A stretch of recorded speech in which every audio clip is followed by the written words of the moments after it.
আজকে আমি রান্না করেছিলাম গরুর মাংস, আলুর ভাজি, ডাউল আর পরিশেষে রয়েছিল 2 রকমের মিষ্টি। তো দেখতেই পাচ্ছেন এখানে মাংসটা রান্না করার জন্য আমি আগে থেকেই কেটে রাখা কিছুটা পেঁয়াজ কুচি, আদা কুচি আর রসুন নিয়ে নিয়েছি। এরপরে এগুলোকে আমি সুন্দর মতো পাটায় বেটে নেব। পাটায় বেটে নিচ্ছি, এর কারণ হলো বাটা মশলা দিলে নাকি তরকারির স্বাদটা আরো 2 গুণ বেড়ে যায়। এরপরে এখানে আমি মাংসের ভিতরে দেওয়ার জন্য কিছুটা আলু কেটে নিলাম। আলু নিচ্ছি কারণ আমার হাজবেন্ড মাংসতে আলু খেতে ভীষণ পছন্দ করে। আলু কাটা হয়ে গেলে এখানে আমি মাংসটা ধুয়ে নিচ্ছিলাম।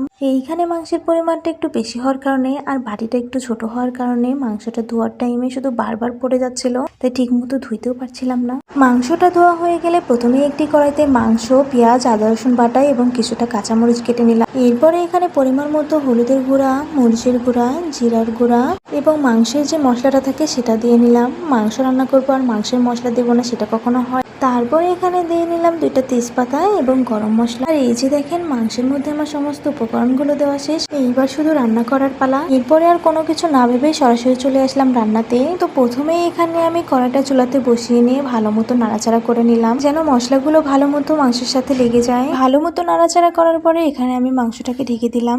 এইদিকে আমি ডাউল, কিছুটা কাঁচামরিচ এবং রসুন দিয়ে সিদ্ধ দিয়েছি। এর ফাঁকে আমি আলুটাকেও সুন্দর মতো কেটে নিলাম। আলুটা কাটা হয়ে যাওয়ার পর আবার চলে আসলাম আমি মাংসের কাছে। মাংসে নাকি যত কষাবো ততই নাকি স্বাদ বেড়ে যায়, তাই আমি ভালো মতো কষিয়ে নিচ্ছিলাম। এইখানে আমি মাংসটাকে ভালো মতো নাড়াচাড়া করে নিচ্ছিলাম। মাংসটা নাড়াচাড়া হয়ে যাওয়ার পরে এখানে আমি আগে থেকে কেটে রাখা আলুগুলো দিয়ে দিলাম। এই যে এখানে আমার আলুগুলো দেওয়া শেষ। এবার আমি এটাকে ভালো মতো নাড়াচাড়া করে নিব, যেন আলুর সাথে মশলাগুলো ভালো মতো লেগে যায়। ভালো মতো নাড়াচাড়া হয়ে যাওয়ার পর আমার কাছে কেন জানি মনে হলো তেলটা একটু কম হয়েছে, তাই এখানে কিছুটা তেল অ্যাড করে নিলাম। তেল অ্যাড করা হয়ে গেলে এখানে মাংসটাকে আমি আবার ঢেকে দিলাম। এইদিকে এসে দেখি আমার ডাউলটা সিদ্ধ হয়ে গিয়েছে, তাই এটার মধ্যে আমি কিছুটা লবণ আর হলুদ অ্যাড করে নিয়ে এটাকে ভালো মতো ম্যাশ করে নেব।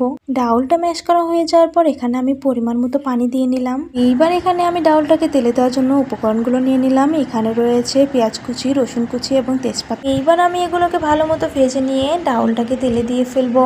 এইখানে এসে দেখি আমার মাংসটা সিদ্ধ হয়ে গিয়েছে, তাই দেরি না করে এখানে আমি ঝোলটা অ্যাড করে ফেললাম। ঝোলটা অ্যাড করার পর এখানে আমি সুন্দর মতো মাংসটাকে নাড়াচাড়া করে নিলাম। নাড়াচাড়া হয়ে গেলে এখানে আমি বেশ কিছুক্ষণের জন্য মাংসটাকে দমে রেখে দিব। বেশ কিছুক্ষণ দমে রাখার পরে এই যে এখানে আমার মাংসটা প্রায় হয়েই এসেছে। এবার আমি কিছুক্ষণ নাড়াচাড়া করে নেব এবং মাংসটাকে নামিয়ে ফেলবো।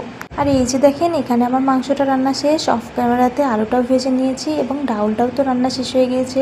এরপরে অফ ক্যামেরাতে আমাদের খাওয়া দাওয়াটা শেষ করে ফেলেছি এবং খাওয়া দাওয়া শেষে রয়েছিল 2 রকমের মিষ্টি। আজকে এই পর্যন্তই, দেখা হবে পরবর্তী ভিডিওতে। আল্লাহ হাফেজ।